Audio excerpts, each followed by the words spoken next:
We're a little bit late if you're watching us live on Facebook, but if you're just watching us whenever, thank you for joining us. We hope that you find information here with the Citizens for Accountability and Governance to be helpful and motivational in your pursuit of better government and governance. We're all advocates. So I'm Levon Reedy Thomas, your host, facilitator, and all those good things that I'm not repeating again. But we are not, I am not, and neither is this core group. We are not attorneys. We are not in any legal capacity, professional.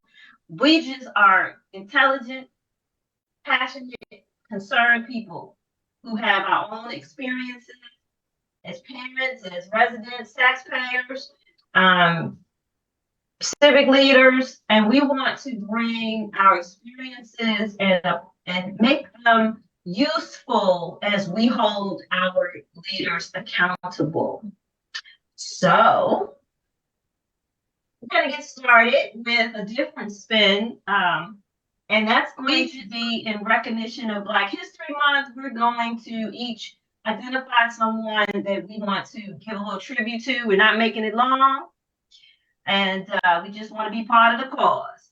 Oh, and I did say we're not attorneys, and these are our opinions, and all the documents that we use and share are accessible to you by internet or FOIA, or you can ask us for it and we can share it with you. So I think that covers us legally. I won't say my other line tonight. Anyway, let's start with Donna. I'm curious, Donna, who your Black History person is. Unmute. Okay, there we go. You know, me, Mute and I, we have a love-hate relationship.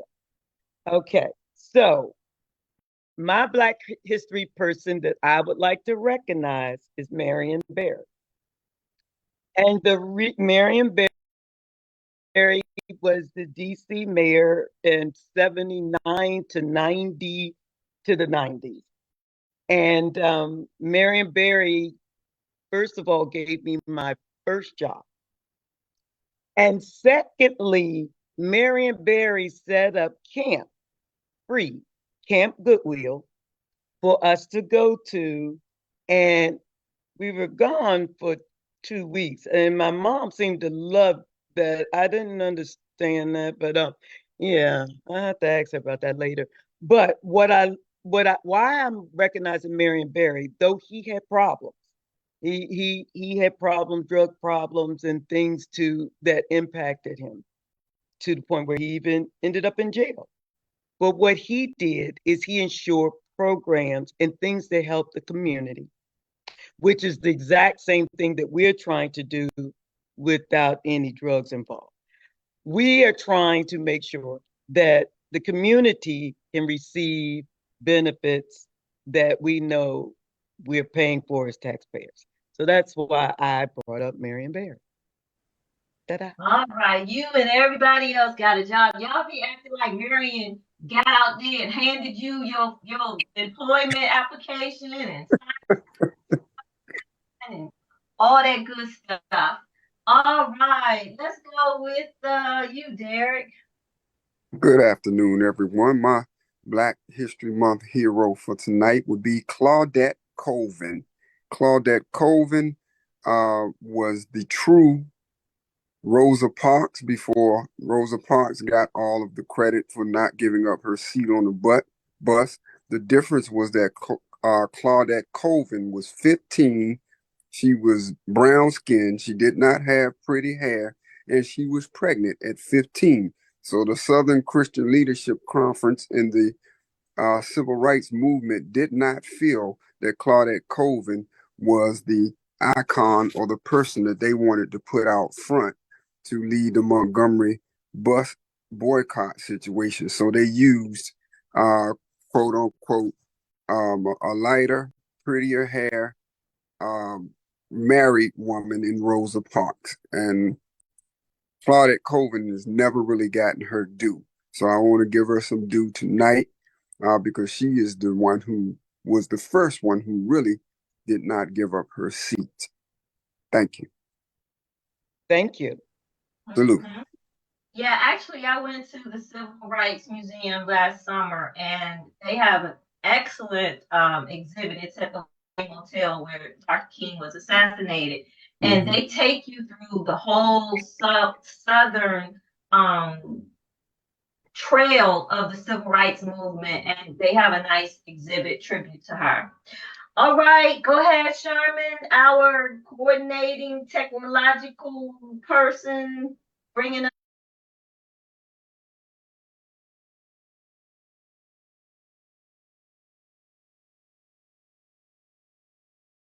I'm actually not going to bring us into the 21st century. I'm going to go back because I want to mention, just like Donna did, something that kind of inspired me to do what I do.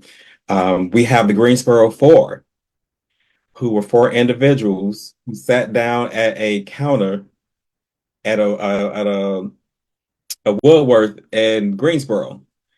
And why that is important to know is because at the time you cannot just sit at a counter. And I mean, it may just seems like we can do everything and have all the rights in the world. But on February 1st of 1960, those four airmen who sat down at the counter, Franklin McCain, Ezra Blair, Joseph McNeil, and David Richmond, sat down to take a stand for something. And that's what I want for us to do in Prince George's County. I don't want us to sit down, but I do want us to stand up. So that's our my Black History fact today. And before I go, I definitely want to leave you all with a quote, and it's from my actual my hero. One of them is Malcolm X. Honorable Malcolm X says that my hobby is stirring up Negroes, and I surely love doing that myself. Yeah.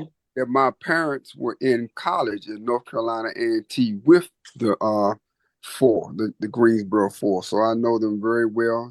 Straight out of North Carolina A&T, Aggie pride for the Aggies just watching. Good pick, Sharon. Yeah. Right. So mine is the 21st century, and this week it was announced that the Prince George's Memorial Library System has a new CEO. His name is Mark Winston, Dr. Mark Winston. And he was attributed as being the first Black CEO in the 78-year history of the library system. And he's also a Maryland native. He's very well accomplished. He's an author. He presents. He works on diversity and inclusion, or he has a column called Diversity Matters for the Journal of Information Ethics. While I'm excited about the brother coming here to lead the library system, I struggle with us continually putting that somebody's the first Black, but then not supporting it with what does that mean to the people? What will he bring to the table as the first Black CEO that his predecessors didn't do? I don't think any of them are as accomplished as he is, it seems. I don't know all the librarians from the past, but I doubt that they all had PhDs or have written books and or a columnist. He's a book reviewer. He has extensive background in grant writing. I would have loved to see something that said that he was coming to ensure that Black literature, that reading is so much of a problem in Prince George's County, not only for children, but for adults. Like, when are we going to make Black work?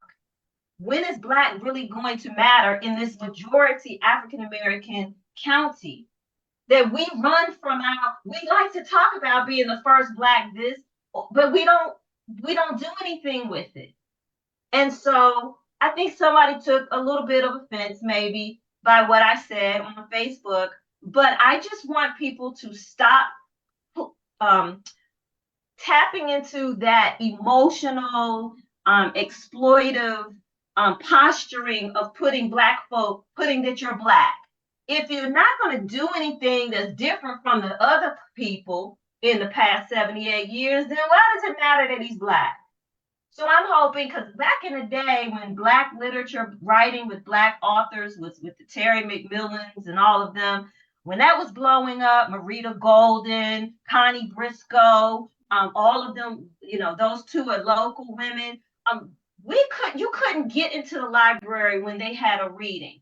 You couldn't get into the bookstore when they were doing a signing. And that's gone away in Prince George's County. And so I was hoping that he would have had some point made in the story about that. So congratulations, welcome to the county, Dr. Winston, and we'll see what shakes out. So last week we talked about the funding that is managed between the County Council and Maryland National Capital Park and Planning Commission. And it seemed in real time that there was a lot of confusion, a lot of finger pointing, a lot of unanswered questions, a lot of defense. And so we're going to do some recapping led by Sherman tonight. As I talked about the last couple of weeks, we're going to start taking a deep dive into our nonprofit sector and grant funding, because as we're facing budget cuts going into fiscal 25, it's going to be critically important to see how monies are allocated and what's going to happen to our nonprofit sector that's grown accustomed to all these various pools of money. And so Sherman's going to open up that conversation and have some videos, and we'll do a few breaks to have some commentary. Yes, Levon, and I do understand exactly where you're coming from. With your statement, you want to be able to qualify that person and show, pretty much why it matters, and then, go into the fact that, they're the first to do it or something of that nature, or however that contributory assisted. So, thanks everyone for their moment in Black history.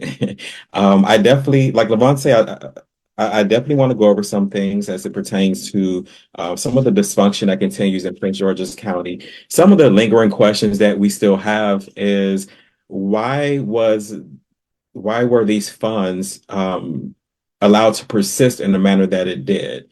And what I mean by that, it's that for 20 years, as the councilman stated, Councilman Tom Denoga, it was a free for all. However, they decided that they wanted to divvy up the funds between the council. That's what they did.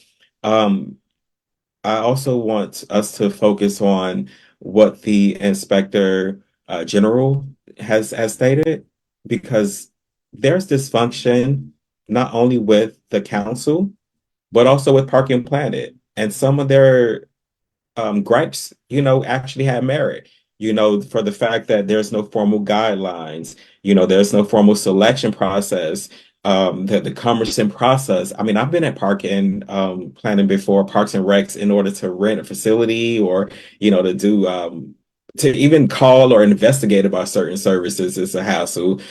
So that's something I would like for the council to look into as well while they're looking at administrative processes.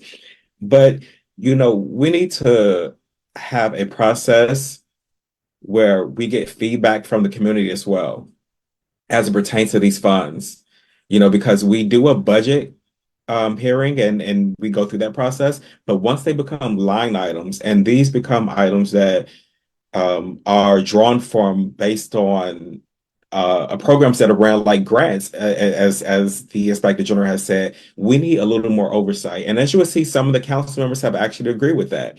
In different words, and I'm just going to go ahead and give us a clip on how we got here. I'm going to go ahead and go to the IG's testimony.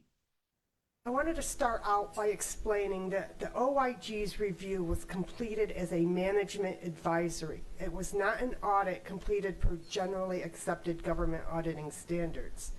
State law, section 15-504 under duties and powers authorizes the OIG to complete these services. So to start off, it's very important to note that the use and legality of project charge reimbursements is not addressed in the applicable land use article. I am not an attorney, and the OIG by no way is opining on the legality of the project charge program.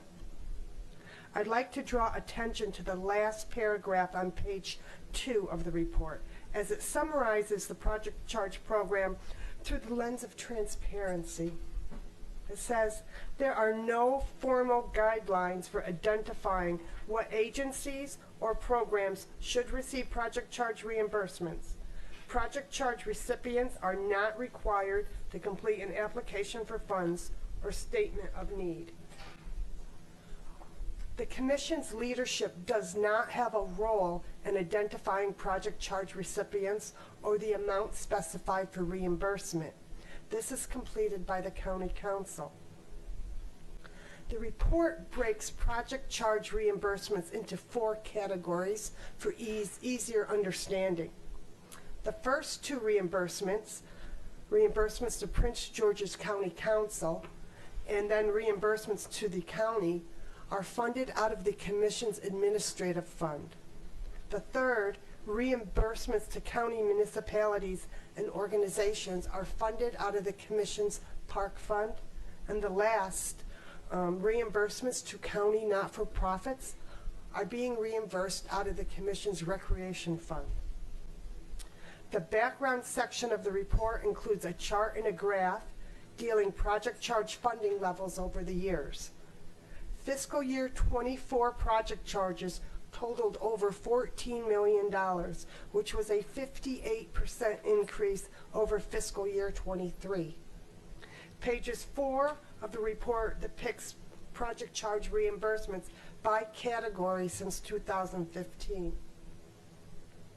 Moving through the report, page 5 includes the objective and scope of this management advisory. The primary objective of the advisory was to assess the Commission's administrative project charge process from notification of the charge during the budget planning to the final disbursement of funds. Page 6 of the report includes a table that summarizes the OIG's findings.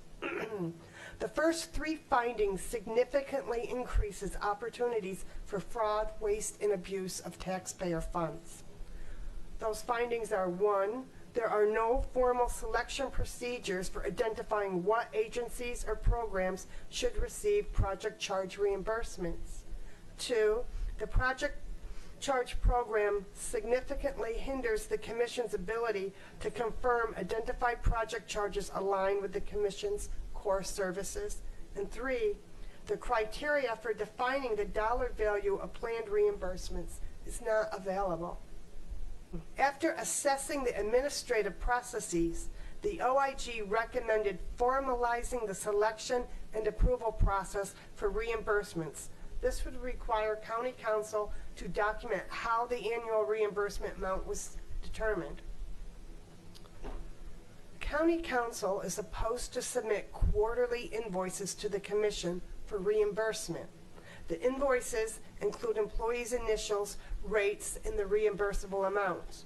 The last invoice appears to be a plug, as it totals the amount approved for reimbursement.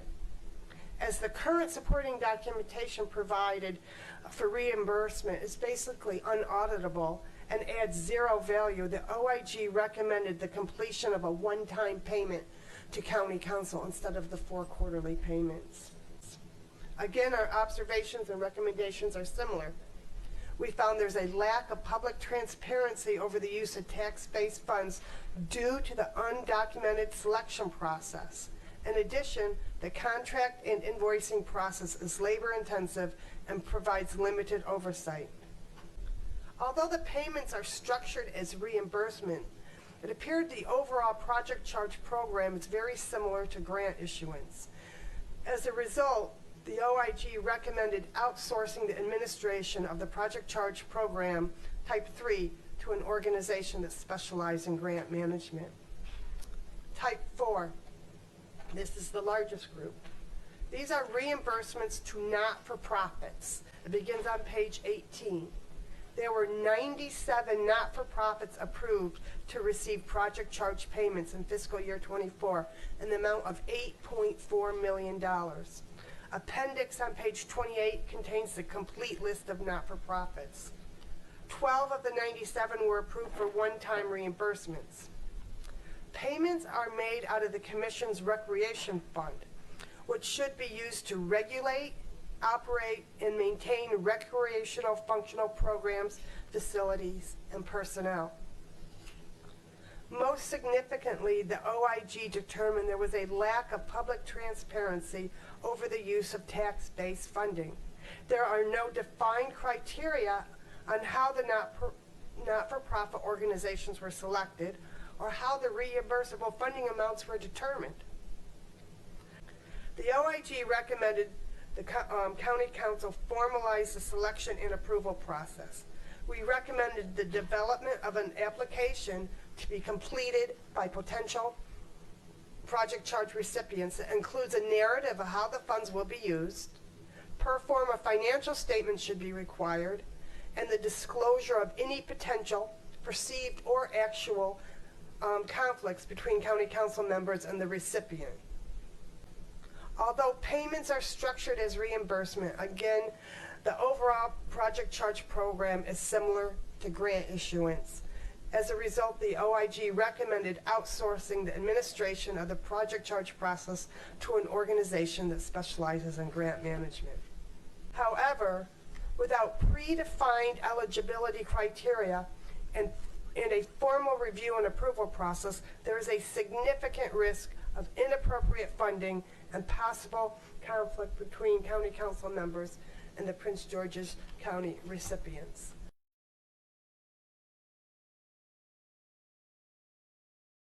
So we've just heard what the ORG has stated, the Inspector General for these purchases or what are appear to be in the form of grants.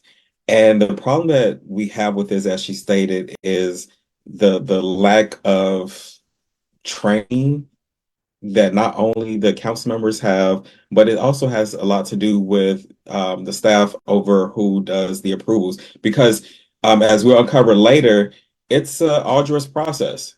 You know, the council submits and then parking planning, they approve it. But even understanding or knowing what's allowable, a lot of the council members don't know.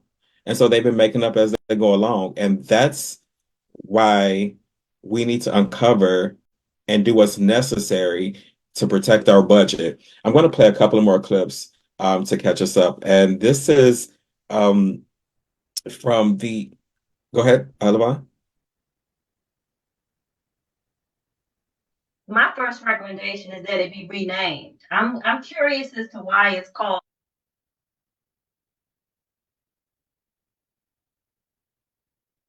Was in partnership for a project and had some upfront expenses, and they have to invoice to be reimbursed. That's my first thing.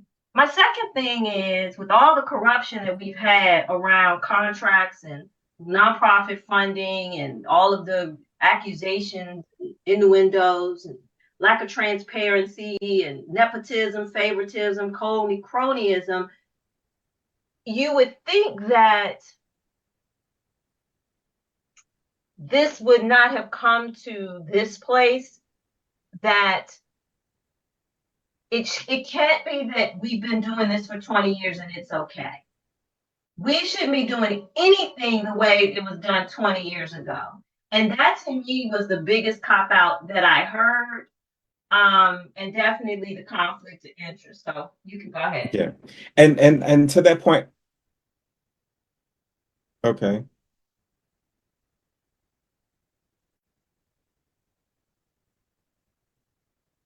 Any grant should have an associated requirements documentation in which the individuals are applying for. You could be giving this to your buddy down the street. And I'm shocked because in no organization in which we issue grants, in which we issued information to bid was not put out there. That was, these are the types of things we're looking for, or you then send in information that you want to do that you think will benefit our county. This is absolutely mind-blowing. And I find it difficult to believe that we've been doing this for years. We've been stealing. No wonder our taxes so high. But that's mind-blowing. Federal or state level, I've never seen. Just real quick, Sherman, I want to piggyback on Donna. Um, it doesn't seem like, from what I heard, Mrs. Kelly saying in her report, the checks and balances here are off. They're supposed to report, from what I think I heard her say, quarterly or something like that, and they weren't reporting quarterly. They were reporting one time and report information that should have been reported previous, but they were just reporting it at one time. See, what that says to me, in my professional experience, when you're dealing with budgets and things, somebody's hiding something, or like Donna said, there's some money going somewhere in some pockets that shouldn't be going. So the checks and balances are off here. They gotta shore up some checks and balances. Thanks.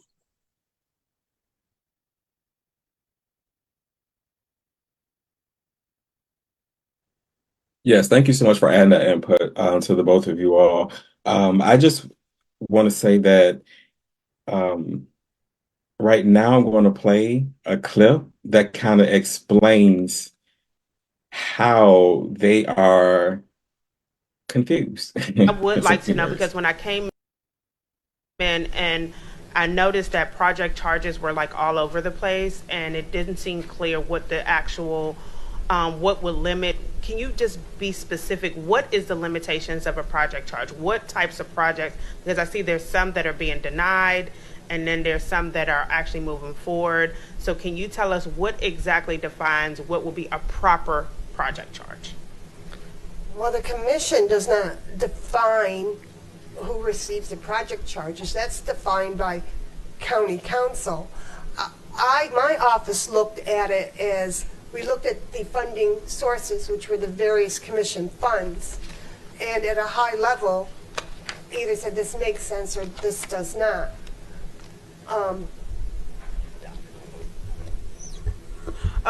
Yeah, I'll just. Okay, because there are some that are being denied and it's being told to us that it doesn't fall within the jurisdiction of a project charge of some sort. So it is not very clear. When I've asked, I haven't gotten a clear response as to what is considered appropriate and what isn't appropriate, especially if the council has already approved it.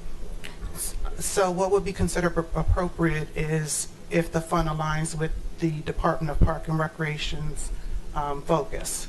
So the revenue is in certain funds. There's the park fund and there's the rec fund, and there are requirements what those funds are used for, and so they have to align with the statutes that regulate those funds. Right. So as we see, now we're trying to uncover exactly what a project charge is after 20 years because it's just been going in the wind.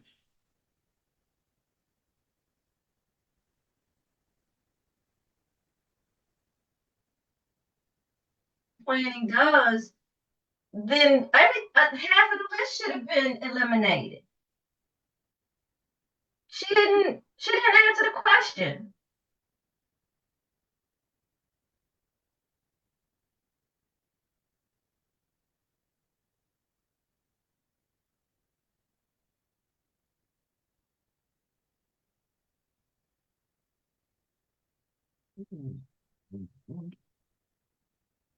Who don't have any, and then you're going to deny if it's not somebody you know, or what is the criteria for approval then? Where is it documented? It's not, and it's It's unbelievable.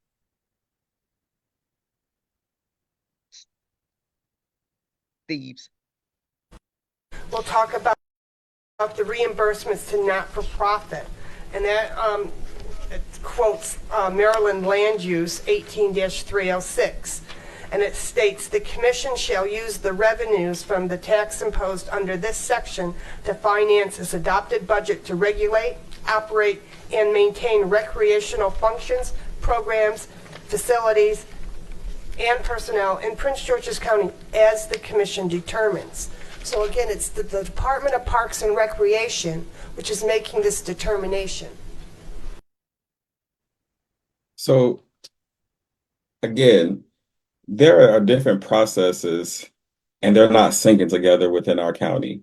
And this goes to prove about the further dysfunction and the fact of a lot of nonprofits in our community are not getting the resources they need.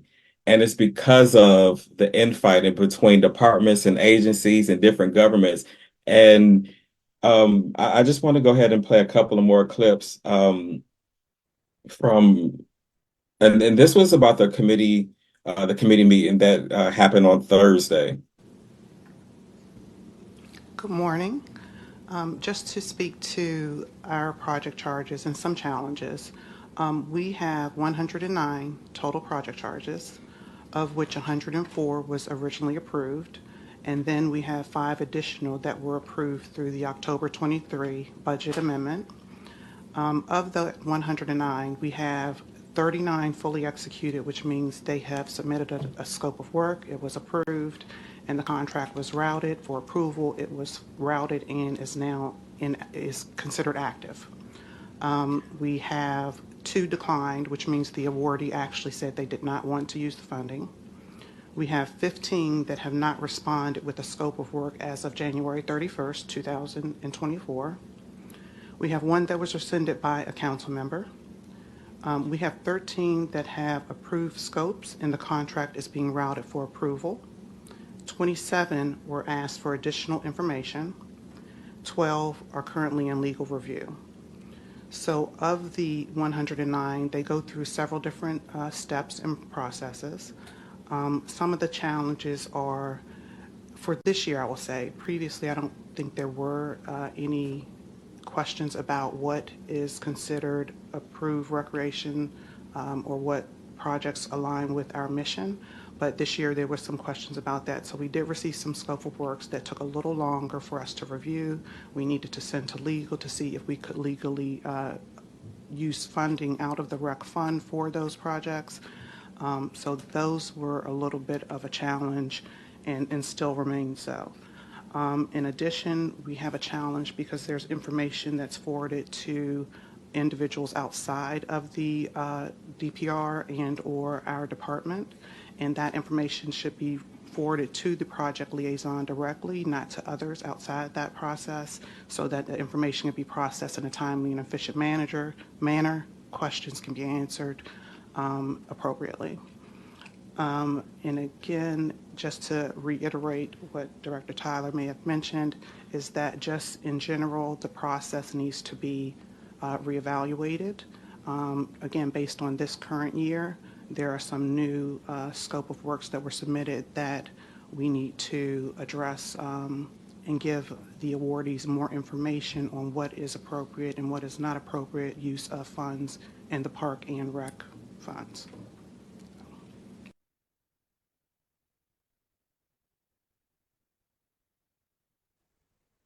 So the question now is, what exactly are we going to do with are you going to do with the funds?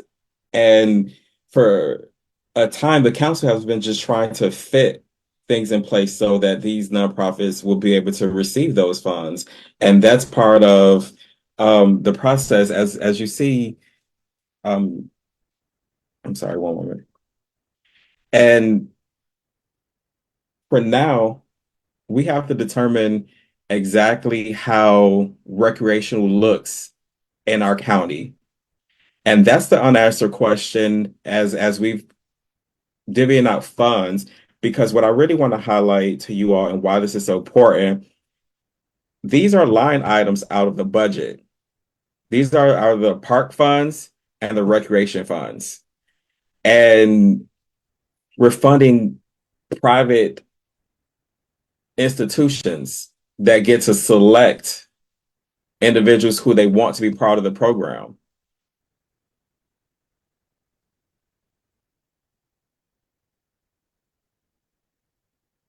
That they also do is they provide transportation for seniors, companies. You pick up a voucher if you qualify, and then you can get transportation.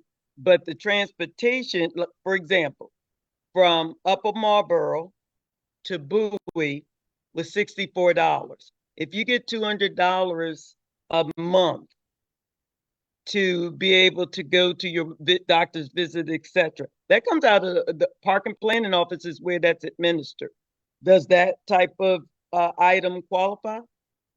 And you're constantly seeing this conflict in other areas where funds are being issued, but also how does a receiving a copy of your builder's floor plan, where there's new development, are any of the, I know it's not a nonprofit, but that office said that they are understaffed, etc. Do they have, what are the requirements for asking for this money in any terms? That those are so many different things that I know are being utilized, and like the transportation, I know that for a fact. And is that really considered a park and recreation thing? But that money comes out of there. I don't know. I don't. This is so disturbing because we don't know. So park and planning does funding. They have their own grant programs, reimbursement programs, things of that nature. The arts. Recreation is an activity done for enjoyment when one is not working. Similar words are hey Tanya, pleasure, relaxation, leisure, amusement, entertainment, play, sport, pastime, and hobby. So I copied the list of those recipients so that I can put them into the master spread of all the nonprofits that have received funding for the past 5-6 years. And what I can say is some of them are legitimate nonprofit organizations. But I wouldn't define them as recreational organizations. Now, since we don't know what this process is, I thought it was interesting that she said they had a scope of work. So am I to understand, Sherman, that once their nonprofit is notified that they can get this money, that they then have to submit a scope of work? Do you know? Did they ever address that?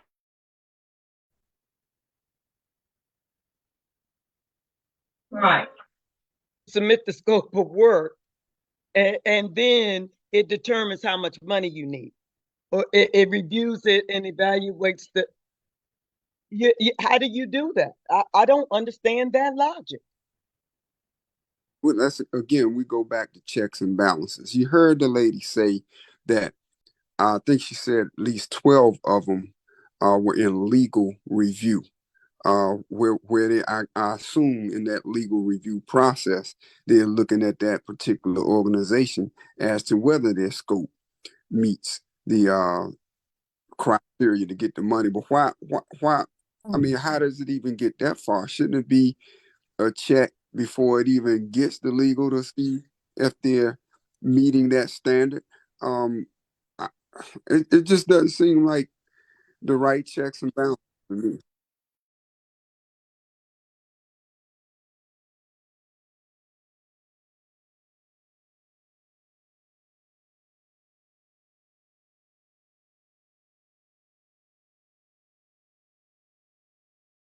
when do they request the scope of work?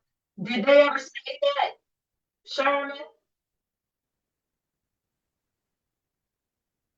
Yeah, I can hear you. What made me think it's after the So fact is the fact that they said so many people have been denied, have been canceled or something because they didn't submit a scope of work. Right. And then See, you how got did it get people in canceled review. after the fact? If the scope of work is sent in, they evaluate the scope of work, and that's when funds get issued to people who qualify. Right. I don't understand why they're sending the scope of work after the fact. And Exactly. so Right. then, But therefore, they don't get the funds now. Sherman has listened to the entire thing, so I'm trying to get him to say if they ever mentioned, so we don't have to look at every single clip. Did they ever mention the process for this scope of work when it's requested? so it was mentioned that it was after June because the budget is approved, and that's when they do it at the end process and deal with the project charges. And I believe that was in the first meeting. But I'm going to play a part from the follow-up meeting with the committee, and I'm going to start with Crystal's testimony. I'm sorry, council members Oriata's testimony. I have real problems with what I see happening right now with the project charges. I'll say it from a few points. And I think the chair mentioned that this has been happening well before his time, and he's been around a while, before my time. And I know that there's been conversations about it, but with new leadership now, there's this, audit and should we do it, and this idea of, well, there's so much more money being spent this year than prior years. But I also want to say that it has not been equitably distributed in prior years, right? Every council member knows that when you are able to come into the position of council, we all have the ability to put things to the list, right? So the council, the list, to the chair's point, has been a standing list, right? And so we see a lot of Greenbelt, a lot of Hyattsville, a lot of money in Laurel. And they've been getting this money for years and years and years and years. And so when I stepped into this position and realized that none of my municipalities have ever been included, while up north, predominantly more economically sound white municipalities have been receiving money, I specifically asked Peter Shapiro about the ability to give money to municipalities. And he lied and told me no. I said, but I have the report right here in front of me from the last year's budget, the year before, and the year before, where municipalities received funding. So the idea was not to include my cities. In the most lower economic crime issues where we talk about recreation and needing these resources, needing assistance, the idea was, well, just not in your community. That's what it reads to me. Also, it reads to me the issue that now all of a sudden, all of these organizations and we don't know, and definition of recreation, they're aligned with some of the same things other programs have been funded before. So then I hear, well, maybe we made a mistake and we shouldn't fund those types of recreational items anymore. Now we shouldn't fund them. Now when they're going to benefit the most lower economic Black and brown communities, now we can't fund them. That is so problematic to me. It has to be fair and equitable. So if it's too much money, what about the people that have been getting it for over a decade? Then remove them from the list. And I asked the chair that last time. I said, if there's an issue with a dollar amount, then we could be equitable. They've gotten it for 10 plus years.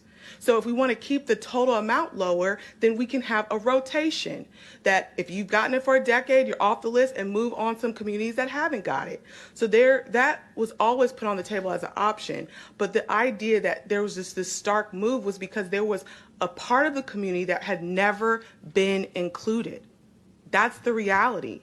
And so if we talk about equity, then we need to talk about that if we're going to redo this, let's look at how much Laurel, Hyattsville, Greenbelt, all of the North County has gotten over the last 2 decades, and compare it, if we want to do an audit, an advisory report, whatever we're calling it, that wasn't asked to look at. And then I have an issue with the report. We can't even use a report that's riddled with mistakes. Riddled with mistakes. Don't even have the right organizations listed. And you could have easily reached out, anyone could have, to the council members, to anyone. And then also the process. I can't speak for other council members, but I was made aware of project charges when I came into this office.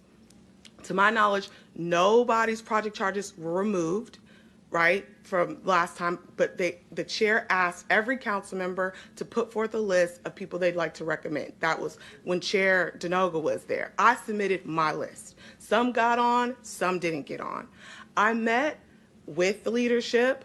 I went over every single scope. I had meetings. I asked, what do you plan on doing with the money? And I think my colleagues probably did the same. The idea that we don't do due diligence before we as a body select is insulting, because I know that my colleagues across this board, no matter if we agree or don't agree, when we talk about giving money to organizations, we do that with fidelity.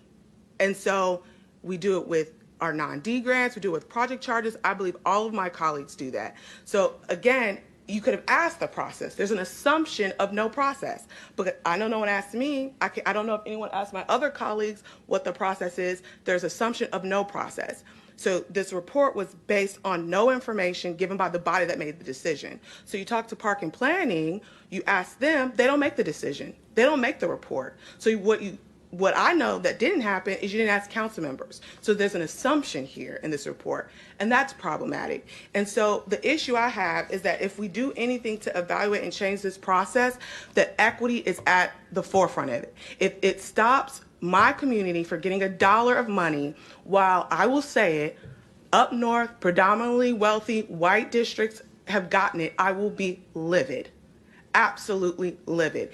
It is racism at its finest. And if the leadership, Peter Shapiro or whoever, cannot get on board with centering equity, then they need to step down. I didn't appoint him. I wasn't here when it happened, but that is fundamentally how I feel. And that's where the administration has put this thing forward. The council body voted on it, but we cannot have it be unequal, not equitable, and the only time it's an issue is when my community is on the list. Can I go? Can I go, please? Can I go? Oh my gosh. Yeah.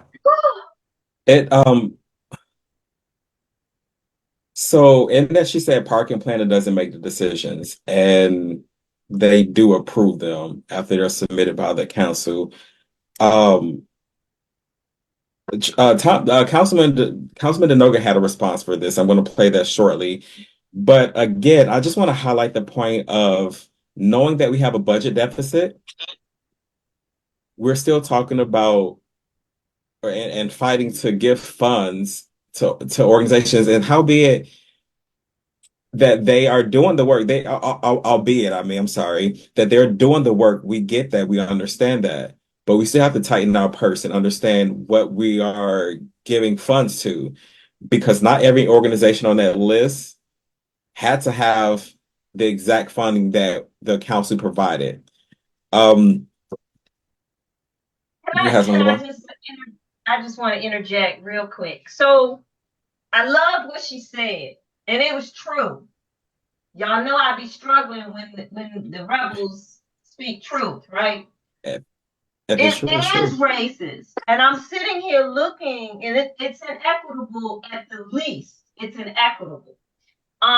It's the old boy, Tom DeNoga been around 20 plus years, so that means he knows the way to do things. Now, the challenge that I have is it's reparations. This is how she wants to use this as reparations to the low income folk, right? And I struggle with that too, because the real conversation should be revoke this money, this $14 million, revoke it. Let's have a vote to pull it back. And let's put a pin in it and fix it. That would have been the bigger conversation instead of, well, they got it for 10 years. Let me go over here and give it to mine for 10 years. That doesn't fix the issue at hand, which is accountability and criteria and all Right. that.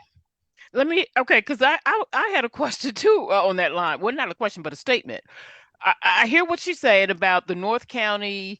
Now, one of the things I know about Hydesville is they're plentiful with having creative arts and different recreation activities in their community. So then the question, I believe you don't just throw a statement out there without adding context behind it. Were they getting those not just because they were white, but because they had the activities that were aligned to the funding, recreation, arts? Is that why they got it? And in your community, they didn't have those. So just throwing that out like she did without qualifying those organizations got this because they met the criteria and they had all their ducks in a row. Yes, yes and no. Yes, they probably had their ducks in a row. That Route 1 corridor is the arts district. That's a legislatively mandated area that gets funding, and there are all kinds of organizations up there. But I will say, like, the city of Bowie isn't on here. But they get a lot of money too. Those organizations that are on that Route 1 corridor, they get a lot of money. And no, Suitland probably did not have those type of, or we now have Creative Suitland, which Creative Suitland is not even on this list for fiscal 24, which is crazy. I don't understand how they got bypassed. So I think it's a combination of right, wrong, gray, and they just need to make a decision that this is unacceptable, no matter.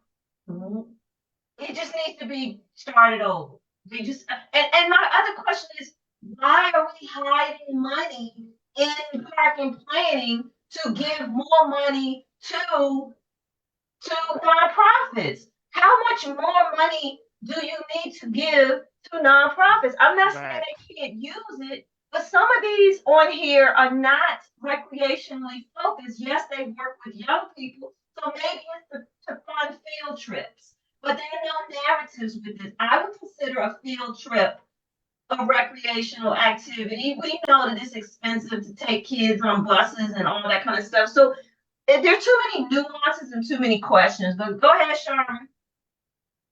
No problem. So yeah, what I want to do right now is play Councilmember Denoga's response. Because Ms. Uriata is correct in this regard. Over the years, for whatever reason, different districts did not get the same amount of funding, and that's raised some questions. And rather than, because my recollection, we saw there was some extra money available in the budget, in fund balance, we decided to add to the project charge number, not subtract or move things around. We just added groups. Now, we also said that that could not go on indefinitely, and unfortunately, it's left to Ms. Ivy to get tough with us. It's going to be tough, you. But so before, as we see, Councilman Oriata said that, pretty much she saw that everything was unequitable, and she wanted to make sure that her district and other districts who were underserved got the funds that they needed. And she also said that if it meant removing some of the ones who had gotten, previously in order for the rest to get, which, a lot of people would agree with, she said that it was an option, but I question why didn't they put it on the table? Because as we see, Councilman Denoga just said yet again, that they're not going to reduce the funds. They were just going to add to it. And I question, where is this extra money that they're talking about? Where is that money? Because we just had a budget hearing, and even before that, we had information about there being a budget deficit. And as much as we know and that we have understood that the Inspector General has said that this is an opine on how these organizations are impacting Prince George's County, it was mostly an administration process. I still want to bring us back to a comment that someone who I truly admire, who spoke up at this budget meeting, Miss Sherry James from Prince George's County. Understand what a budget looks like. And I say I understand what a budget looks like because I've always taught my kids, you can't spend what you don't have. And if you do, you're going to end up in trouble. It says that the state of Maryland is $761 million shortfall. That came from, I can't find where the actual quote came from. It says in the Washington Post, Prince George's County has a shortfall of 171 million. And you know, all these numbers are kind of fudgy. You know, it might be a little less, a little bit more. I can't understand, tell you the truth, how anyone, not even just you, but how anyone, where's the money gonna come from? That's what I like to know. Where's all the extra money coming from if you got a shortfall? I own property in Prince George's County, and my assessment went up $40,000 just this year. So all that stuff about we're not gonna give you no more with taxes, that's a tax right there.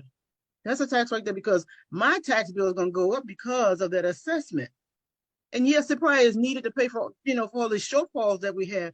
I have never been lived in Prince George's County, and we've had this type of situation. I've never, I can't even recall it, 30-some plus years.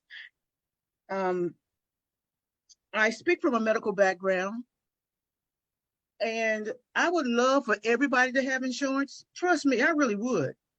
I would love for everyone to have a whole lot of free stuff. But where is the money going to come from? Please. It's just not rational. And, you know, even if we were to fund all this stuff, where is the money going to come from? I talk to my kids all the time about, you know, being fiscally responsible. I always tell them, you know, you can't, again, like, you know, the need and capacity may not always balance out, and you got to make some priority decisions associated with that. Need, priority, and we have to determine what are the needs and the priorities. But I definitely want to get the IG's response to Councilwoman Oriata, because this is going to provide a little more context. So I'd like to respond, and I do understand your frustration. Some things I do want to clarify. This report is not riddled with errors. Yes. I received the list, Appendix 1, that lists the project charges that were approved. I reached out to, I don't know, it's 5 or 6 council members. I know Mr. Burrows was one of them. I sent emails announcing that I was doing this review and I wanted to meet to gain a better understanding. So you accused me of not reaching out. I had an opportunity to speak with Chair Donogo, Vice Chair Ivy. They returned my emails and set up a meeting. I might not have reached out to you, but I reached out, I think, to 6 out of the 11. Most ignored my request to meet. And I requested supporting documentation. You said I made this with, you know, I requested, here's the list, here's the amounts. Please provide me any documentation on what the amounts, how the amounts were determined and what was provided, and no one could provide me any documentation. So I don't appreciate being accused. Well, what I know is I wasn't asked. Ms. What I Oriata, know Ms. is Oriata. that what I know is that my organizations were questioned as being political action networks, a civic association. I know that, and I know I wasn't asked, and I know that I have sat on calls with leadership for Ms. the parking Oriata? planning. I know that I have asked for every single scope before it was rude. approved. I know that for a fact. I know that the list, the appendix that you sent was wrong. I also know that because we have passed legislation that amended it. That's what I also know. The appendix, I believe, was provided by county. Right, but that list was prior to the amendment. The amendment wasn't even in existence when this was started.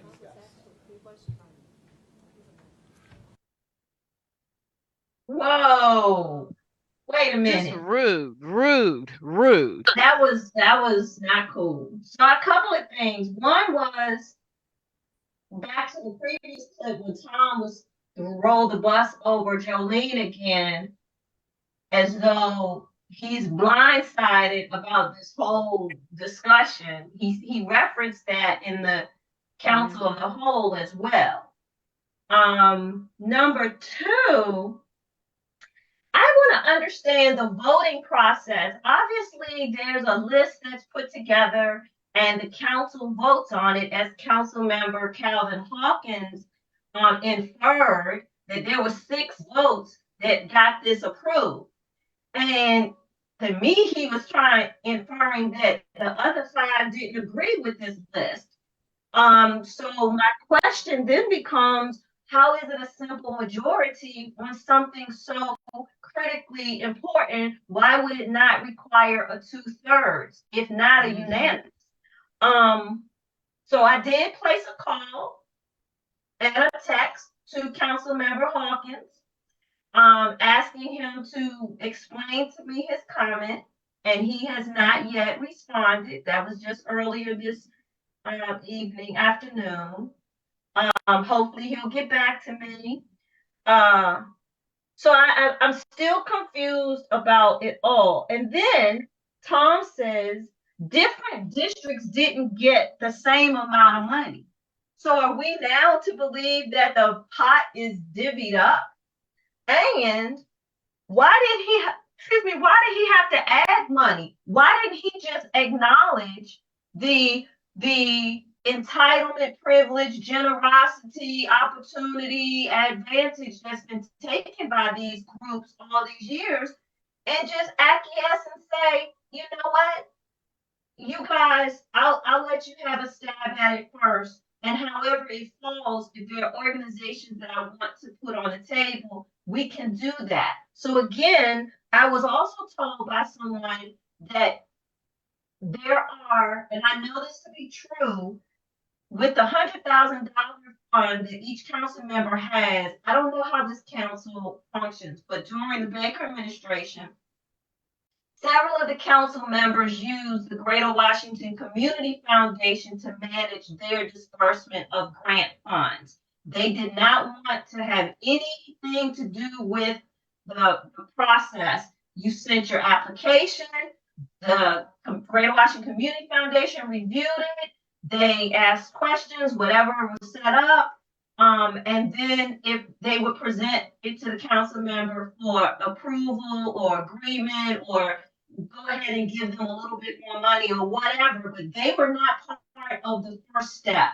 And yeah, and me, that's exactly what the inspector general commented and said, that she believed, and also the director, many people in this process are saying that they believe that individuals need to remove themselves from this process and allow a third party to do it, because it appears a certain way to be given.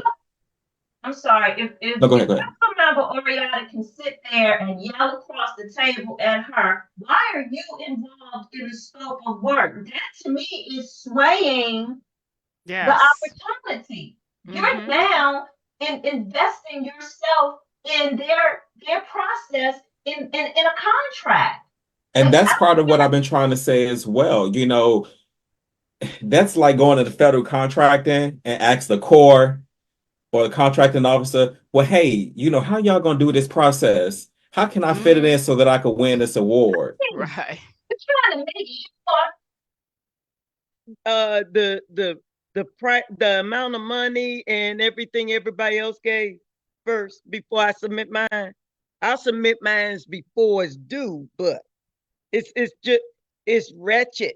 It just makes And I, zero sense. and I think they just glossed over the part that it was clear, when they said the what was the sheet that she said was wrong, but the information came from the council chair, and the fact that it had to be corrected afterwards, it's not her fault. That's what the And council chair submitted. and the Yeah, other it's thing, definitely not her got fault. the other thing, She's only presenting what she found. Right. right? And as she But keeps saying, I'm independent from this entire process. and Outside looking in. Go ahead, Derek. I'm sorry. what's perplexing to me with that, Sherman, what the young lady, Miss Kenny, is saying is that she, if I heard correctly, she reached out to at least six of them 6. for rebuttal, She and said that the chair and the vice chair that's it. responded. Responded. Again, one of the county council members who has a pattern of not responding. Mr. Burrows, not to just pick him out, but he did not respond in the ethic situation with the school board when they gave him a chance to answer interrogatories. My issue is we have county council members who have fiduciary responsibilities that when the money looks funny or they can't put their fingers on how the money's been divvied or where it is, they think they have the right not to answer.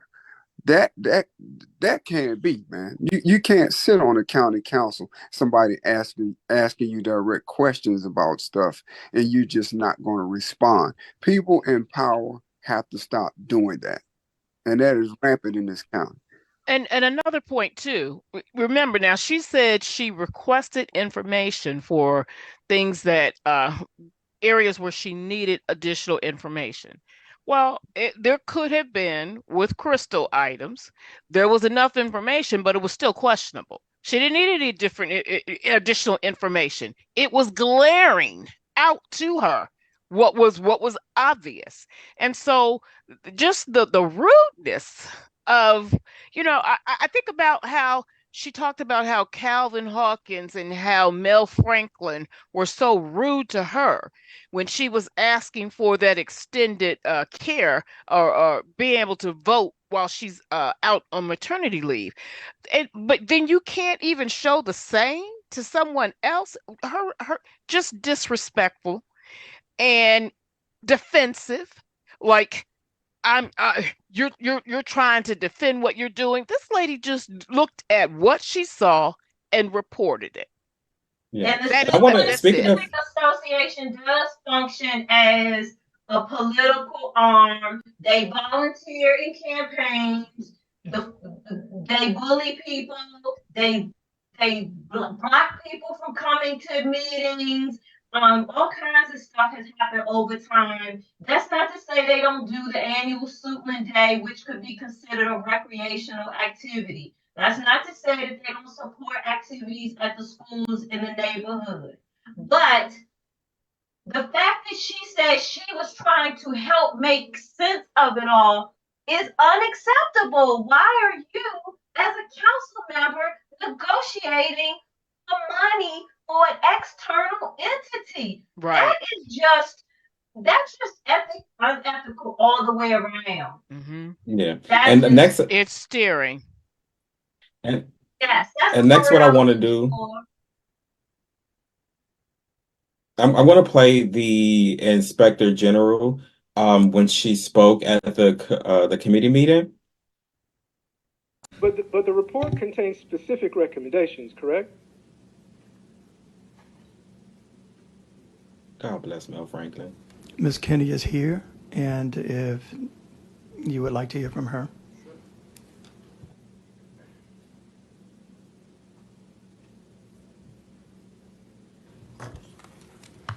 Good morning. Renee Kenny, Inspector General for the Commission, for the record.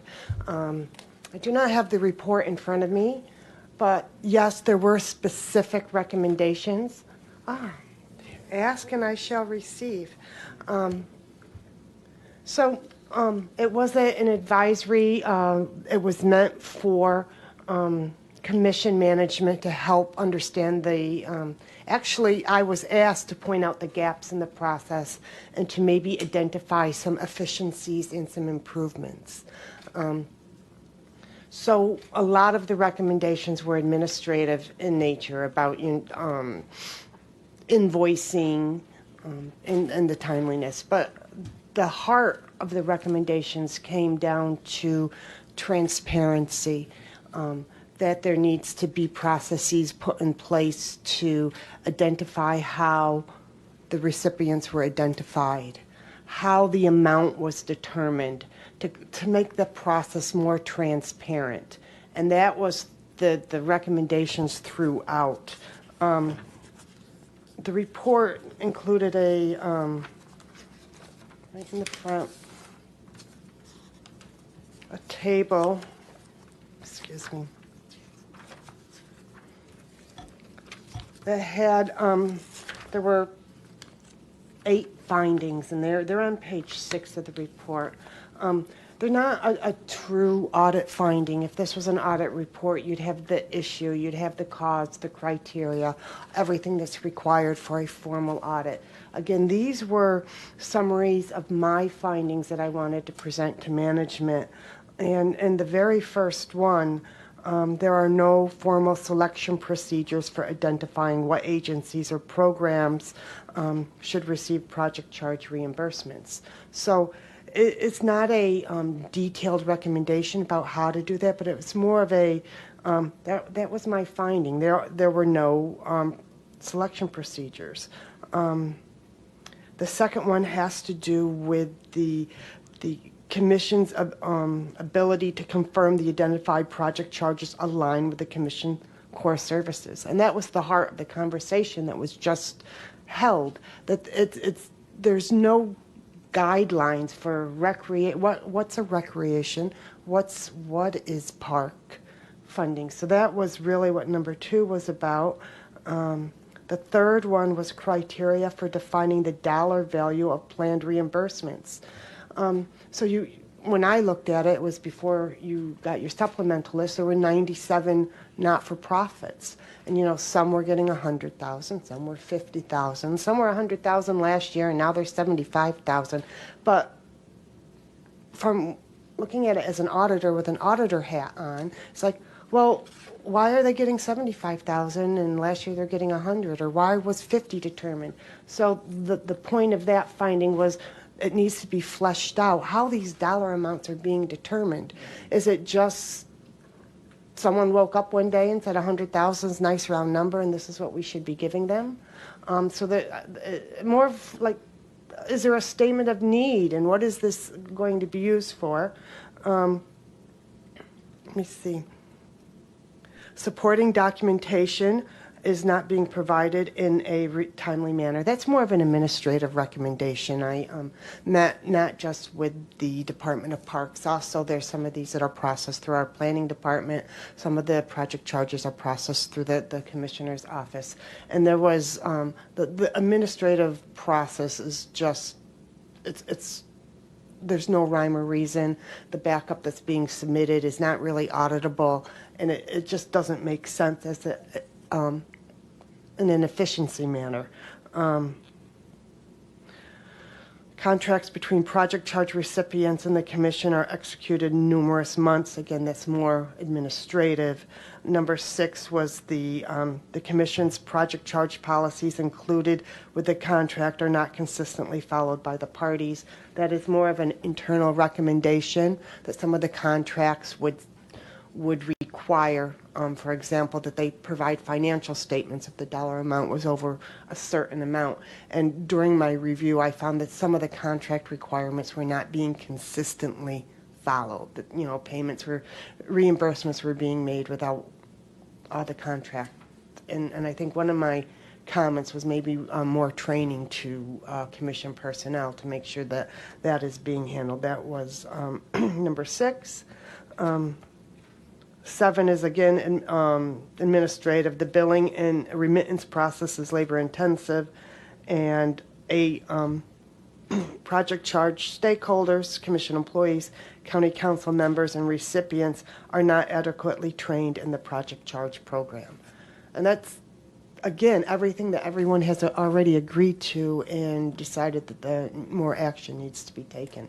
So, and I know it sounds like maybe I'm making too much out of the point that it's advisory over an audit, but there is a difference. And this was completed at the request of the chair, Mr. Shapiro. I could have told him no. I have that authority because I'm independent. But I thought, given the dollar amount and the percentage increase that the project charges went from last year, from fiscal 23 to fiscal 24, I thought it would be worthwhile for my office at least just to look at the administrative process and see how administrative process starting at when these recipients are identified all the way through when that final reimbursement check is issued. So, In other words, get your house in order. Right. And as you determined, as we heard earlier, and I'm going to play the clip again, Councilman DeNogas allowed this as the chair. He said that they weren't going to decrease it because they had found funds somewhere. I don't know where they found it at or how it came out of which line item, because as so many people have stated, there's two line items that these funds come from. It either comes from the park or it comes from the recreation budget.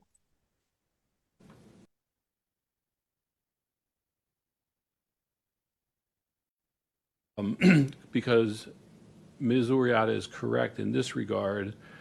Over the years, for whatever reason, different districts did not get the same amount of funding, and that's raised some questions. And rather than, because my recollection, we saw there was some extra money available in the budget, in fund balance, we decided to add to the project charge number, not subtract or move things around. We just added groups. Now, we also said that could not go on indefinitely, and unfortunately, it's left to Ms. Ivy to get tough with us. It's going to be tough for you. But so, I have a unfortunately, question. go ahead. Okay, so this is extra money that they said they found, but there's no requirement to take a look at the balance sheet and see where our finances are before you start spending more. Yeah, I don't know the answer to that I mean, because that just makes no sense to me. You found $1,000 stashed away in your car, and you don't go check to look at all the bills that you got coming in before you go out and spend that $1,000. You're just gonna take that and add that to your shopping list of just going out and just spending money all I'm willy not. nilly. you know what? No, I don't play I'm that. just going to go ahead and let one of the councilmen. I want to say this for last, but I'm going to go ahead and play it now. If you're going to audit something, you need real rules. The rules don't exist here. It seems to move with the political structure. It's not an audit. How many times We they don't say have that? rules here. You don't have rules. Yeah, that's funny. Isn't that funny that they don't have rules?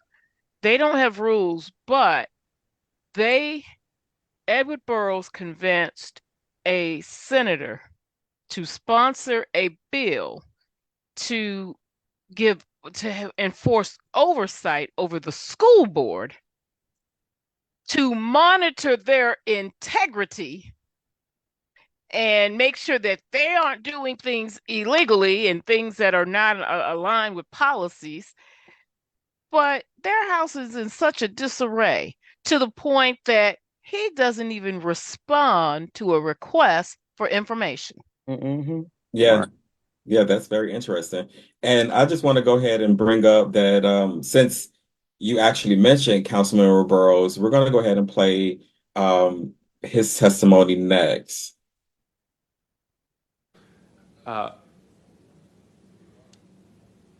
Is it safe to say that if something is in this book, it's in line with the park and planning mission? I would say that's safe. The reason why I raised that is because as I go through this book that is according to you, aligned with your mission, I see different sections. One of the sections that I see is lifestyle and learning. And one of the subtitles in that is academic enrichment. And as I read some of the programs that are deemed academic enrichment, for example, on page 36, it talks about a program, a STEAM-based program, cultivating youth to embrace STEAM as a potential future career through growth mindset model, problem solving, being creative and critical thinkers and behaviors, focusing on science, technology, engineering, arts, and mathematics. So if there is a nonprofit that is engaging in academic enrichment, focused on STEAM, that is, according to you, safe to say that is somewhat aligned to your mission, would their project charge be denied, or would it be granted? We can't answer that question until we see the scope as it is written and sent to us. Mm-hmm. I think Mr. Burroughs has a good point, though. About? If it's in your book and you're doing it, it's kind of hard to argue that a nonprofit can't do it. That is correct. We do not disagree with that. But when they submit the scope details what they are doing and if that aligns with what we are also doing in the department. And I don't believe we've denied any of the organizations that have specifically spelled out exactly how it relates to recreation. Got it. Thank you. So I think Mr. Burroughs wins that one. Good work, Mr. Burroughs. Well, No, not he yet. doesn't. It's been impossible to work with them. On page 8, there is a Spanish Level 1 course. Introductory Spanish course empowers adults to speak conversationally to neighbors, develop useful work skills, and start the process of becoming fluent. If there is a nonprofit that is teaching a foreign language to individuals, would that be considered recreational, or would that be denied? I can't answer that. If you can't answer it as the director, then how can members of the public, how can members of the council answer it? Well, with dialogue.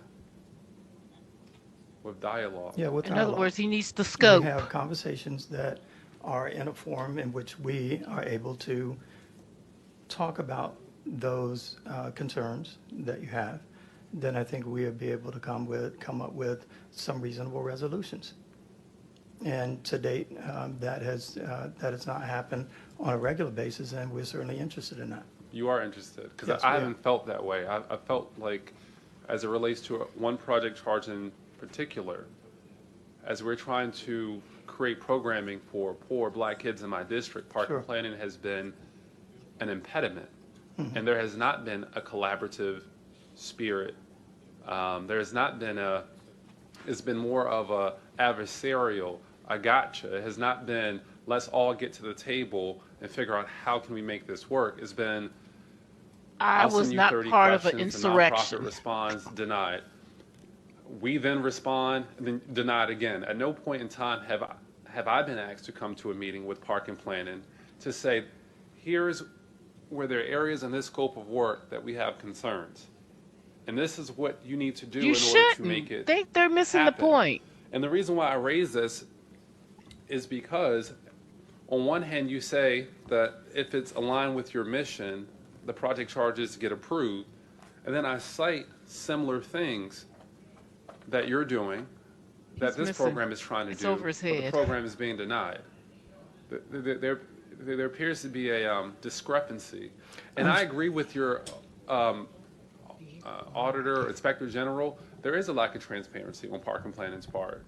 It's very unclear. It's a mystery of what gets approved versus not. And I don't know if it's political. I don't know if you have your favorites or how you operate. But what I do know is that I do not see Park and Planning in the trenches in my community. But I do see these nonprofits like the 100 Black Men in Fort Washington, in my community. I do see Make Smart Cool. I do see Jones House. I do see the Kappa y'all know Epsilon who Lambda that is. Foundation, who you deemed as questionable under your report, that does a lot of the mentoring programs, sometimes even in the Glass Manor Community Center. And so park and planning has not done well for our children. And these nonprofits who we're trying to partner with to fill the gap, who are in the trenches, are not getting the support that they need. And so if you're saying now that, so if there is a project charge that has been denied, you are open to a dialogue to figure out what needs to happen via the scope of work in order to get it approved? Is that what you're saying? With the nonprofit, not I am with the saying that we council. have always been open to dialogue, and we have been dialoguing with that particular group, and we will continue to do so. Yeah, Not with the it's more council. so dialogue in a way to deny versus a dialogue to support and uplift, and to give the organizations the resources, the guidance that they need so they can do the critical programming. And the reason why this is important is Excuse me, because sir, I would, I'll finish my, I I'll would finish my definitely sentence. I said I'll disagree finish with my that. sentence. Don't cut me off. Oh, he think he's a big man now. I'm a councilman. So Don't cut me off. I gotta say something. I have to go say ahead. something. This does he understand that those are the guidelines for the nonprofits that want it, and it's not up to the council to determine what the criteria is and who met the criteria? You name who you want. Park and planning has to make sure that they meet these guidelines. Now, the other question I have is isn't there more than just this this funding that we're talking about? Isn't there another line of funding? I'll say again. Isn't there multiple streams of funding? So the funding that we're talking about is the funding that is supposed to go for any activities that are recreational. Aren't Yes, there this is the other recreational. and park and planning has other streams of funding too, isn't that correct? Correct. So how do we know that Burroughs just doesn't understand that what you just read goes for a different stream? That's what I mean by the fact that they throw stuff out without context. It may that could have been a different stream that talked about educational money that was given to nonprofits for educational, but we don't know because all he did and shame on Tom Denaga, who is an attorney, to be so petty. Touche. You gave us no context. You just threw some words out there. One point for Burroughs. Embarrassing. Yeah. It's definitely something that we need to talk about a lot more. And one thing that I definitely want to say is something that kind of caught my attention was the let's all get together at the table. This isn't one of the things that you all hold a meeting and try to figure out what the scope is. Right. We're not putting puzzle pieces together. You're just forcing them to work. If these organizations are doing the work that involves the mission of Parks and Recs, then they will align and they will fit into place. But this sounds more so, as someone commented in the comments, that is cronyism at its finest, at its finest. Mm-hmm. Because you can't tell me that Progressive Maryland needed what was it? $100,000 $100,000, right? to do You know, what? out of our budget. To do what? What did they do? What did they do that was recreational? Have people go door knocking? So I guess walking door to door. Yeah, I don't know. But I feel like we definitely need to figure out what a lot of these organizations are doing with this money. But again, Sherman, everybody paying this is the attention. thing. We shouldn't even have to hunt this information down. And I think that's the other point that the IG recommendations was trying to make. Anytime you have to go hunt the information down, something's already wrong. Money has been given, and I can't clearly go to a document. I can't go to a statement of work and see this is everything that you have done, and you have earmarked that money for all these activities.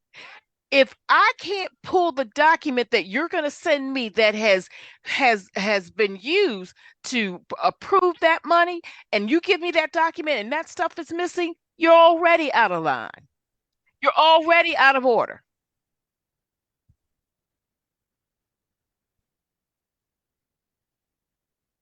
But you show, Sherman, that they're supposed to get this information quarterly, I think she said, right? And she wasn't getting it quarterly. She might get a lump sum of information, say if quarter 1 and 2 had passed. I'm just throwing it out that she didn't actually say that, but she may not get information to the third quarter, then it's a lump sum information conspired of both quarters when it should be separated into each quarter. We'll talk about the reimbursements to not-for-profit, and that it quotes Maryland Land Use 18-306, and it states the commission shall use the revenues from the tax imposed under this section to finance its adopted budget to regulate, operate, and maintain recreational functions, programs, facilities, and personnel in Prince George's County as the commission determines. So again, it's the Department of Parks and Recreation which is making this determination. Type 4, this is the largest group. These are reimbursements to not-for-profits. It begins on page 18. There were 97 not-for-profits approved to receive project charge payments in fiscal year 24 in the amount of $8.4 million. Appendix on page 28 contains the complete list of not-for-profits. 12 of the 97 were approved for one-time reimbursements. Payments are made out of the Commission's Recreation Fund, which should be used to regulate, operate, and maintain recreational functional programs, facilities, and personnel. Most significantly, the OIG determined there was a lack of public transparency over the use of tax-based funding. There are no defined criteria on how the not-for-profit organizations were selected or how the reimbursable funding amounts were determined. Each not-for-profit must execute a contract with the Commission. These reimbursements appear to be the most burdensome to the Commission, and as stated previously, that will be discussed on Thursday. The OIG recommended the County Council formalize the selection and approval process. We recommended the development of an application to be completed by potential project charge recipients that includes a narrative of how the funds will be used. Per forma financial statements should be required, and the disclosure of any potential, perceived, or actual conflicts between County Council members and the recipients. Although payments are structured as reimbursement, again, the overall project charge program is similar to grant issuance. As a result, the OIG recommended outsourcing the administration of the project charge process to an organization that specializes in grant management. Again. Now, okay, let me real quick. She clearly said that as far as everything that they're supposed to submit, and especially the thing about the conflict. So we had Crystal's just tell us. She sat down with her organizations. She worked out with them their scope and their stuff. How is that not a conflict? It is. So why would that not be on the list as a red flag? Mm-hmm. Yeah. And I just want to go ahead, Lavon. You can't tell people what to ask for. When I used to do the grants, and this is when I got ticked off with the Also Brooks people with the community partnership grant when they did their first workshop on the application, and somebody submitted the question, can I get my last application review because I was denied and I would like to know what I can do differently. Well, that would have been under my purview. And so they gave some bogus answer, but they probably didn't have any scores for you. And I'm like, what? We went through every single application. If you got a rejection, that meant it was reviewed by a team. I was so offended. For the nonprofit person, I was offended. So after a minute, I stood up and I said, I would like to see the person, if you're still here, who asked for the review. I'm more than happy to talk to you after this. And she came to me And she told me what happened, and I said, well, I never got your email. I don't work in the county executive's office anymore. And I said, if I were on the staff, if this were me again, I would not be able to review it because the new application is live. And I said, so we have a window that we try to do the reviews so that you'll be prepared for the next release. And I said, but since I'm not associated with them, I'd be more than happy to read your application. And she said, oh my God, that's so, I really appreciate that because I don't want to do anything that's out of order. And so one of the people got mad at me because I offered, and I said, well, you know what? I'm going to let her email you. I'm going to connect y'all, and you figure it out because you should have stood up and defended the team that you used to work with.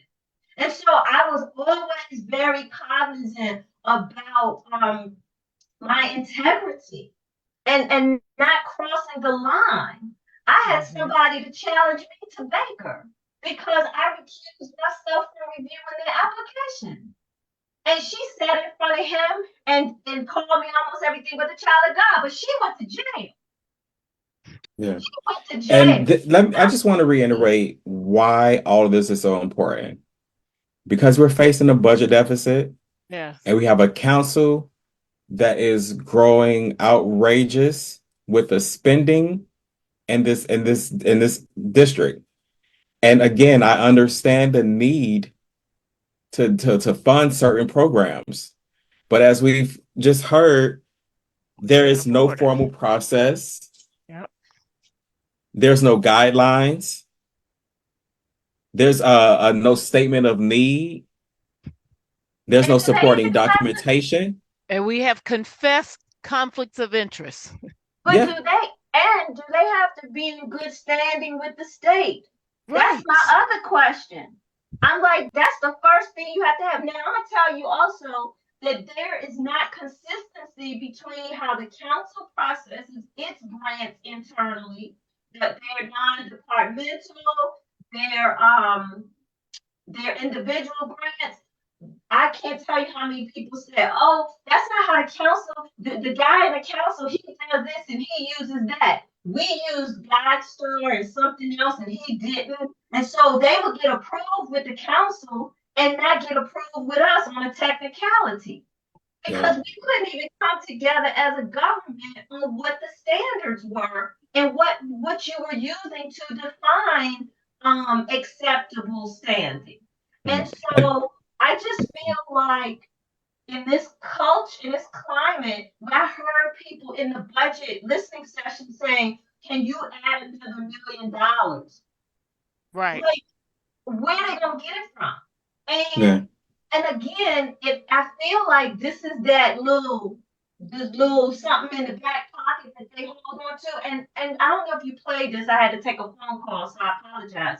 But remember in the Council of the Whole, Crystal made the comment or the accusation rather that nobody cares when it's the people asking for $300-400 million for a building. But you get these people over here in my community wanting something, and now you want to, my word, scrutinize it. And so it's pay to play, y'all. That's what it is. I don't care. You can put all the bells and whistles and try to be diplomatic. This is pay to play. It's just allegedly. Yeah. And before we move further, there's I definitely want to make sure that I play the response from Ms. Donna Herring to Councilman Burrows about his statement. Okay. So I'm sorry, just a quick question. Yeah. So you're saying that the private holistic school is what would answer the questions as far as your district? That's what you're looking for? No. I mean, there's a comprehensive approach to all of these project charges across the entire county. I understand, but you're specifically referring to the private holistic school for your district. Is that, or are you speaking to others? I'm speaking to, in this moment, I'm speaking to the recreational and educational pre-K program for my district, yes. As you know, I mean, I've been very clear. I mean the program that I've been in discussions with them since August about is a private holistic school. So again, I did let them know I would love to work with them to talk about recreation and leisure extracurricular programs within that that we could assist with. But the only thing I've been given as a scope is a private holistic school where they handpick who they can attend the school. I don't agree with that Okay. representation at all. I think it's very inaccurate, as Okay. most things that Park and Plan says as it relates to this project. Okay. All right,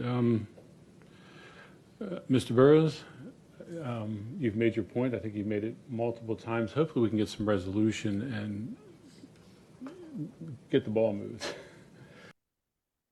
Why is he Get so what dang ball moving? flippant? I can't stand that about Tom. He's so arrogant. You know, you made your point very well. Who cares what you say? He did make a point very well. He splattered words all over with those STEAM classes. So, What's the name? I wonder what the name of that school is.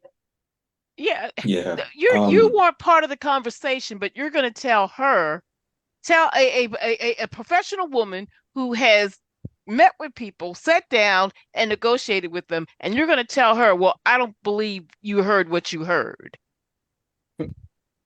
And to call somebody, basically, he called her a liar. Just, I mean, just the whole thing just reeks of just unethical act. Yeah, that's Same his thing MO. he was doing Everybody's on a the liar ball. but him. Yeah, we know we see that playbook on the national scene every day. So on the I- list, there's something called the Prince George's County Council Outreach Facilities, etc., which is $250,000, and then Councilmember Harris questioned that as well. He Team wanted to know what that Builders was. Program, $100,000. well, we know what the what is it? The smart, what is it? Learn Smart or whatever we know what that organization is. That's I don't know what that is. That's Anthony. And I know we're going to bring this home soon because a lot of us had to go. And we don't want to belabor people who are watching because they've been so patient with us. Thank you all so much. But I just want to talk about something that Ms. Donna Herring mentioned at the budget hearing, because this is the difference. Actually, I want to play Councilmember Blaguet's statement first, and then I want to play hers in contrast, because this is how you take charge of a situation when you walk into it and you realize the dysfunction. I would like to know, because when I came in and I noticed that project charges were like all over the place and it didn't seem clear what the actual, what would limit. Can you just be specific? What is the limitations of a project charge? What types of projects? Because I see there's some that are being denied and then there's some that are actually moving forward. So can you tell us what exactly defines what will be a proper project charge? Well, the commission does not define who receives the project charges. That's defined by county council. My office looked at it as we looked at the funding sources, which were the various commissions. Brought on in 2 weeks before the FY24 budget was approved. And so the first thing I did when I learned about project charges was to investigate it myself and see what documentation was there and what criteria and or procedures were in place. There were not many. So the first thing I did was to institute a mandatory training for the awardees so they could get more information about what was required, what type of scopes were acceptable, what documentation would be needed from them in order to complete the contracts and those type of things. So that was done in August and September. Some of the awardees just never attended, never reached out to us again. Some just haven't responded. Some declined, said they didn't want to use the funding. Of the 40 that were fully executed, mostly all of them were prior recipients. So they resubmitted the same scope of work or edited it slightly, but it pretty much was the same. And so those were no questionable items in those. Some of the one-time and new awardees may not have been as well versed. And so therefore, what they submitted may not have aligned with what we felt was recreation and leisure, such as, I don't know, cleaning up dumping sites, things of that nature. Bringing in social workers to administer and help individuals to get EBT or some type of assistance, those type of things. Those were very new to us to be even asked to fund those. So we did need to take a step and review those and ask legal to review them and get their thoughts. Does environmental organizations qualify, right? Yeah, but normally those are in the park fund, not the rec fund.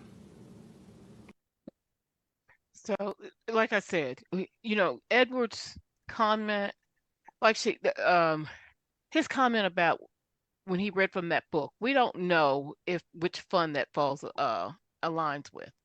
It wasn't just the rec fund. All I can say is I'm disgusted. And I just want to just add this. This council is forcing our school system to try to spend $2 million for a position for a integrity officer that is not needed. $2 million coming out of the classrooms, away from bus drivers, away from teachers, away from librarians, away from guidance counselors, away for the equipment that speech pathologists need. I mean, our county right now in special education, our speech pathologists are having to sign in and sign out equipment to service kids. And this council has schools they have to go to, exactly. as opposed to, having one in the school. Exactly. And and even with our guidance counselors, they're doing lunch duty, and they're doing bus duty. Things that, Do this they get two council, checks?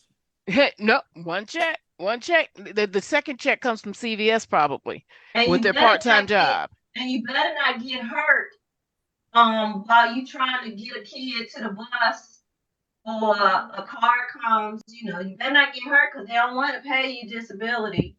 And don't grab the child. Don't grab the child when you're trying to save them, because now you abuse the child. You hurt the child. But the point is, this council is causing havoc across the county when it comes to spending only what we can afford. Not only are they making a mess only in their within their own house, they're making a mess in our school board. They're making a mess with forcing all these PLAs across the county with construction, and we don't have the money. Like the clip you played earlier. You can't Miss Sherry, spend, yes. Miss Sherry, you can't spend what you don't have. And that's what we've gotten good at. As you see, the chair approved this.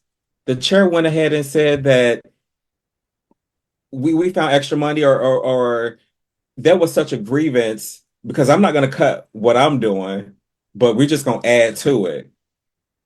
And these are line items in the budget. These are the park and recreation funds that they approve for that line item. So they come back Sherman, and was this also at the time that they were still spending from they were spending from a rainy day fund? Well, that's what This it is sounded like. He happening? said which fund, we had extra money in a funny fund, or a fund, or I don't know what it was called, but I would like to see it. Fund balance. But it has been said, and I know we need to get the validation on this, but we're hearing that the council and the county executive office has been spending from the rainy day fund for what, 2 years now? And you're going to say that you found extra money? Impossible. It just doesn't make sense. Impossible. And this is what goes back to the fact of what I keep harping on, and why I wanted to bring this to everybody, because this reckless spending, even in the smallest amount, what's the scripture, to whom little is given? Not that, that's not the scripture. What's too much is given, much is required. Yeah, it's just that I don't think that's a scripture. I think that's from Spider-Man. But That's that was, Oh, it is okay. It's a scripture. To whom No, much I'm is thinking given, about much the other thing. Yeah, it is the scripture to whom little is given, much is required. But it's about making the process transparent because even the council members said they had no idea about this process until they became council members. But they did not object to participating. No, of course they That's didn't. the problem. They So came I in just and they said they were just going to do it big. they gonna get Hey, the they money. said, They gonna I'm get in Rome. I'm in reparations. Rome, so I'm going to do like the Romans Yep. do. Yeah. It's just the hypocrisy. So the city of Laurel and Laurel-based activities have received 200 or allocated $295,000. That's Tom DeNoga's town. Yeah. I mean, There's no consistency with the funds. There's no supporting documentation. I mean, these are things that I believe that the council should have focused on as well. Like the budget managers came in and said she came into the office, she saw that this discretionary fund or whatever this was that we want to call it was being spent recklessly. And so she said, I need to see what kind of parameters is for it. The inspector general came in and said she saw a balloon in the funding or the amount. So she questioned it. So why is it inconceivable that the council members wouldn't question it themselves? They don't want to. No, because they see it as an opportunity to pad their communities. I want to know the name of that school. So I guess that school was denied. Reason it's not on the list. And just the way you sit up there and try to negotiate for these people, like I swear we'd have gone backwards, y'all. Then the other thing I wanted to say, don't want to lose my train of thought. I think it may. I still am stuck on, and I wish someone had been requested as the introduction to the meeting. This is what it is. This is the timeline. I'm hearing August. I'm hearing October. I'm hearing this. What is the best way forget about whether or not we agree with the process. Let's understand what the process is as it is now. And that's where I stay stuck. I'm stuck on who picks up the phone and calls the organizations and say, you've been selected to receive money from this whatever. You have to do a scope of work. Who writes up the outline for the scope of work?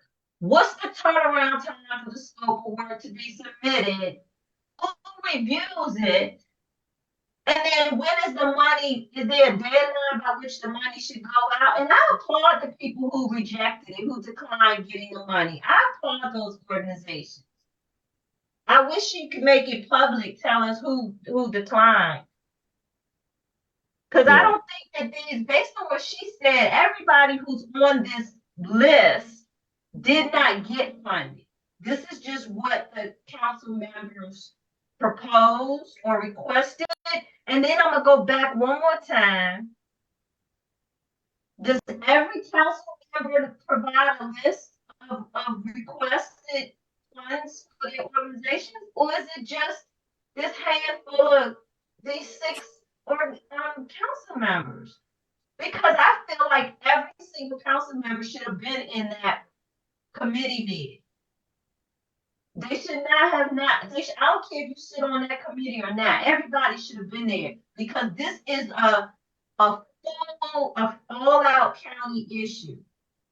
And we just gotta stop. Parking planning was set up under racist undertones anyway when white flight happened. And I just think I ain't gonna say get rid of parking planning, but you gotta know that there's an ulterior reason for Peter Shapiro to ask for this. Yeah. Um, uh, there could be a multitude of reasons why. However, there's a fundamental reason that I believe that we need to pay attention to this. And I'm going to go ahead and close out as well, um, and say I am truly glad that we've stumbled across this, because this is just further information to prove how fiscally irresponsible that our council as being. To not be able to balance a budget and to continue to spend what we don't have is unconscionable. Again, for the public out there, I thank you for following us and for chiming in, whether it's online or, via text or however, a pigeon or whatever it is that you do to get us a message. But I need more people to be like the Greensboro Four, to be like Franklin McCain, Ezell Blair Jr., Joseph McNeil, and David Richmond. I need you all to stand up with us as we provide you with further information, because we can't continue living like how we are, like how we've been. I understand our motto in Prince George's County is Semper Idem, always the same, but we have to break those chains because, again, we spent 156 more percent, or it's gone up 156 more percent. How does that work? And I understand equity. Trust me, I understand equity. But you can't have equity when the sum is zero. Thank Yeah. you guys so much. And does anybody have anything else to say before we go ahead and close out? No, thank you. No, This was good night. great. Thank you guys so much. And don't forget to like, follow, subscribe, and share this link. Take care.